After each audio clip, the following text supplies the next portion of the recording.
Friends, ನಿಮ್ಮೆಲ್ಲರ YouTube ಚಾನಲ್ಗೆ ಸ್ವಾಗತ. ಇವತ್ತು ನಾನು ನಮ್ಮಲ್ಲಿ ಬಿಸಿ ಬಿಸಿ ದೊಣ್ಣೆ ಬಿರಿಯಾನಿ ಮಾಡಿದ್ದೀನಿ. ಬನ್ನಿ ರೆಸಿಪಿ ಹೆಂಗ್ ಮಾಡೋದಂತ ನೋಡ್ಕೊಂಡ್ ಬರೋಣ. ಈಗ ನಾನು ಪಾತ್ರೆಯಲ್ಲಿ ನೋಡಿ ಚಿಕನ್ ಇದೀನಿ, ಇದರಿಂದ ಟೇಸ್ಟ್ ತುಂಬಾ ಚೆನ್ನಾಗಿ ಬರುತ್ತೆ. ಚಿಕನ್ ಸ್ಕಿನ್ ಅಲ್ಲಿ ಎಣ್ಣೆ ಬರುತ್ತಲ್ವ, ಅದರಿಂದ ಇವಾಗ ನಾನು 4 ಈರುಳ್ಳಿನ ಉದ್ದಿದ್ಬೇಕು ಹೆಚ್ಚು ಹಾಕೊಂಡಿದ್ದೀನಿ. ಈರುಳ್ಳಿನ ನಾನು ಯಾವಾಗ್ಲೂ ಹೇಳ್ತೀನಿ ನಿಮ್ಗೆ, ಬಿರಿಯಾನಿ ಮಾಡುವಾಗ ಕೆಂಪಾಗಿ ಮಾಡಬೇಕು ಈರುಳ್ಳಿನ. ಇವಾಗ ಮಸಾಲೆ ಏನೇನ್ ಹಾಕೋದಂತ ನೋಡ್ಕೊಂಡ್ ಬರೋಣ. ನೋಡಿ ಫ್ರೆಂಡ್ಸ್, ಶುಂಠಿ ಸ್ವಲ್ಪ ನಾನು ಜಾಸ್ತಿನೇ ತಗೊಂಡಿದ್ದೀನಿ. ಬೆಳ್ಳುಳ್ಳಿ ಒಂದು ಒಂದು 15 ನಾನು ಹಸಿಮೆಣಸಿನಕಾಯಿ ತಗೊಂಡಿದ್ದೀನಿ. ಮತ್ತೆ ಚಕ್ಕೆ, ಲವಂಗ, ಏಲಕ್ಕಿ, ಪಲಾವ್ ಎಲೆ ಎಲ್ಲ ತಗೊಂಡಿದ್ದೀನಿ. ಇದ್ರಲ್ಲಿ ನಾನು ಒಂದೆರಡು ಮುಷ್ಟಿಯಷ್ಟು ಪುದೀನ ಮತ್ತೆ ಕೊತ್ತಂಬರಿ ಸೊಪ್ಪನ್ನ ಎರಡನ್ನ ಹಾಕೊಂಡು ತುಳಿಯಕ್ಕೆ ಇಟ್ಟಿದ್ದೀನಿ. ಇವಾಗ ಇದನ್ನೆಲ್ಲ ನಾನು ವಾಶ್ ಮಾಡಿ ಮಿಕ್ಸಿ ಜಾರ್ಗೆ ಹಾಕೊಳ್ತಾ ಇದ್ದೀನಿ. ಕೊತ್ತಂಬರಿ ಮತ್ತೆ ಪುದೀನ ಚೆನ್ನಾಗಿ ವಾಶ್ ಮಾಡ್ಕೊಂಡಿದ್ದೀನಿ. ಇದಕ್ಕೆ ನಾನು 1 ಕಪ್ ಅಷ್ಟು ಮೊಸರು ಹಾಕೊಂಡು 3 ಸ್ಪೂನ್ ಅಷ್ಟು ಧನಿಯಾ ಪೌಡರ್, 1.5 ಸ್ಪೂನ್ ಅಷ್ಟು ಚಿಲ್ಲಿ ಪೌಡರ್, ಅರ್ಧ ಸ್ಪೂನ್ ಅಷ್ಟು ಅರಿಶಿನ ಹಾಕೊಂಡು ಇದನ್ನ ನಾನು ಇವಾಗ ನೈಸಾಗಿ ರುಬ್ಕೊಳ್ತಾ ಇದ್ದೀನಿ.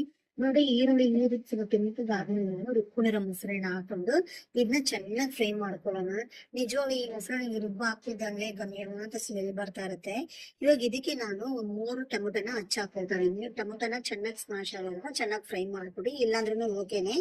ರುಚಿ ತಕ್ಕಷ್ಟು ಉಪ್ಪು ಎಷ್ಟು ಬೇಕೋ ಅಷ್ಟು ಹಾಕೊಳ್ಳಿ. ಯಾಕಂದ್ರೆ ಚಿಕನ್ ಅದೆಲ್ಲ ಉಪ್ಪು ಖಾರ ಎಲ್ಲ ಚೆನ್ನಾಗಿ ಇರೋದ್ರೇನೆ ಬಿರಿಯಾನಿ ಸೂಪರ್ ಆಗಿರುತ್ತೆ. ಇಲ್ಲಾಂದ್ರೆ ಉಪ್ಪು ಖಾರ ಪೀಸಲ್ಲಿ ಇರೋದಿಲ್ಲ, ರೈಸ್ ಮಾತ್ರ ತುಂಬಾ ಚೆನ್ನಾಗಿರುತ್ತೆ, ಹಂಗಾಗ್ಬಿಡುತ್ತೆ. ಅದಕ್ಕೆ ಉಪ್ಪು ಎಷ್ಟು ಬೇಕು ಅಷ್ಟು ರುಚಿ ತಕ್ಕಷ್ಟು ಉಪ್ಪು ಕರೆಕ್ಟಾಗಿ ಚಿಕನ್ ನಾವು ಫ್ರೈ ಮಾಡುವಾಗಲೇ ಹಾಕೊಂಡ್ಬಿಡೋಣ. ಆಗ ಉಪ್ಪು ಖಾರ ಚಿಕನ್ಗೆ ಚೆನ್ನಾಗಿ ಹಿಡಿಯುತ್ತೆ. ಅದರಿಂದ ನೋಡಿ ಫ್ರೆಂಡ್ಸ್, ಎಷ್ಟು ಚೆನ್ನಾಗಿ ಇದಾಗಿದೆ ಅಂತ. ಚಿಕನ್ ಚೆನ್ನಾಗಿ ಬೇಯೋವರೆಗೂ ವೇಟ್ ಮಾಡ್ಬೇಡಿ. ಅದು ಚೆನ್ನಾಗಿ ಹಾಫ್ ಬಾಯ್ಲ್ ಆಗಿದ ತಕ್ಷಣನೇ ನಾನೀಗ 5 ಗ್ಲಾಸ್ ಅಷ್ಟು ನೀರ್ ಹಾಕಿದ್ನಿ. ಅದಕ್ಕೆ ಎಷ್ಟು ಬೇಕಷ್ಟು ನೀರ್ನ ಹಾಕೊಂಡು, ಈ ನೀರ್ನ ಆಲ್ರೆಡಿ ನಾನು ಬಿಸಿ ಮಾಡ್ಕೊಂಡು ಹಾಕೊಂಡಿದೀನಿ. ಯಾಕಂದ್ರೆ ನಾನು ತಣ್ಣೀರಲ್ಲಿ ಹಾಕ್ಬಿಟ್ರೆ ಅನ್ನ ಮೆತ್ತಗಾಗ್ಬಿಡುತ್ತೆ. ಅದರಿಂದ ನೀರ್ನ ಬಿಸಿ ಮಾಡ್ಕೊಂಡು ಹಾಕೊಂಡಿದೀನಿ. ಮತ್ತೆ ಟೇಸ್ಟ್ ನೋಡಿ, ರುಚಿ ತಕ್ಕಷ್ಟು ಉಪ್ಪು, ನಿಮ್ ಖಾರ ಬೇಕಂದ್ರೆ ಖಾರ ಹಾಕೊಬಹುದು. ನಾನು 1.5 ನಿಂಬೆಹಣ್ಣನ್ನ ಹಿಂಡ ಹಾಕೊಂಡಿದೀನಿ. ಇವಾಗ ಅದ್ರ ಮೇಲೆ ಸ್ವಲ್ಪ ಕೊತ್ತಂಬರಿ ಸೊಪ್ಪನ್ನ ಹಾಕೊಂಡು ಇವಾಗ ಚೆನ್ನಾಗಿ ಹೈ ಫ್ಲೇಮ್ ಅಲ್ಲಿ ಇಟ್ಬಿಟ್ಟು ಕುದಿಸ್ಕೊಳ್ತಾ ಇದೀನಿ.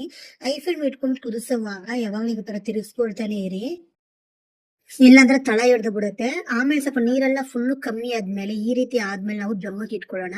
ಒಂದ್ 10 ನಿಮಿಷ ದಮ್ಮಿಗೆ ಇಟ್ಮೇಲೆ ನಾನು ನೋಡಿ ಇವತ್ತು ತೆಗಿತಾ ಇದ್ದೀನಿ. ಬಿಸಿ ಬಿಸಿ ದೊಣ್ಣೆ ಬಿರಿಯಾನಿ ರೆಡಿ ಆಗಿದೆ ಫ್ರೆಂಡ್ಸ್.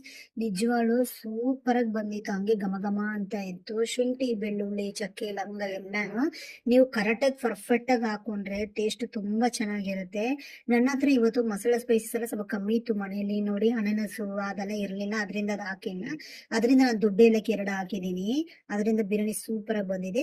ಮೊಸರು ಬಜ್ಜಿ ಬಿರಿಯಾನಿ ಜೊತೆ ಇವತ್ತು ನಾನು ಮೊಸರು ಬಜ್ಜಿ ಮತ್ತೆ ಎಗ್ ಬಾಯ್ಲ್ ಮಾಡಿ ಇಟ್ಟಿದ್ದೀನಿ. ನೋಡಿ, ನಾನು ಇವಾಗ ಬಿರಿಯಾನಿ ಪ್ಯಾಕ್ ಮಾಡ್ಕೊಳ್ತಾ ಇದ್ದೀನಿ. ಇದು ನಾನು ಯಾರು ತೊಗೊಂಡೋಗಿ ಕೊಡ್ತಾ ಇದ್ದೀನಿ ಅಂದ್ರೆ, ನಾನು ಅಡಿಗೆ ಕೆಲಸ ಮಾಡ್ತೀನಿ ಅವ್ರ ಮನೇಲಿ. ತುಂಬಾ ಒಳ್ಳೆ ಜನ. ಅಕ್ಕ ಡೆಲಿವರಿಗೆ ಅಂತ ಹೋಗಿದ್ರು, ಅವ್ರ ಮನೆಗೆ ಬಂದಿದ್ರೆ ಅವ್ರಿಗೋಸ್ಕರ ಸ್ಪೆಷಲ್ ಆಗಿ ಏನಾದ್ರು ಕೊಡೋಣ ಅಂತ ಬಿರಿಯಾನಿ ಮಾಡ್ಕೊಂಡು ತಗೊಂಡ್ ಹೋಗ್ತಾ ಇದ್ದೀನಿ. ಫ್ರೆಂಡ್ಸ್, ನನ್ನ ರೆಸಿಪಿ ನಿಮ್ಗೆ ಇಷ್ಟ ಆಗಿದ್ರೆ